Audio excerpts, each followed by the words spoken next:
அம்மா, என்னப்பா? நீங்க எப்படி உணர்றீங்கன்னு எனக்கு புரியுது. ஆனாலும் என்ன, அனுப்பினவரோட சித்தத்தை நான் செய்யணும்.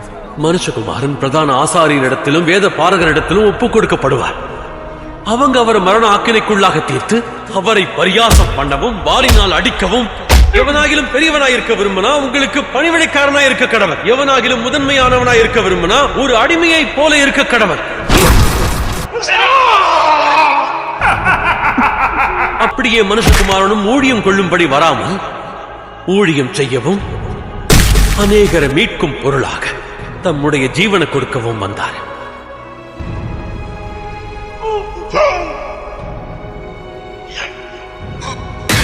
பிறகு சிலுவையில் அறைந்து புற ஜாதியரிடத்தில் அவர்கள் ஒப்புக் கொடுப்பார்கள். ஆகிலும் 3ஆம் நாளிலேயே உயிரோடு எழுந்திருப்பார்.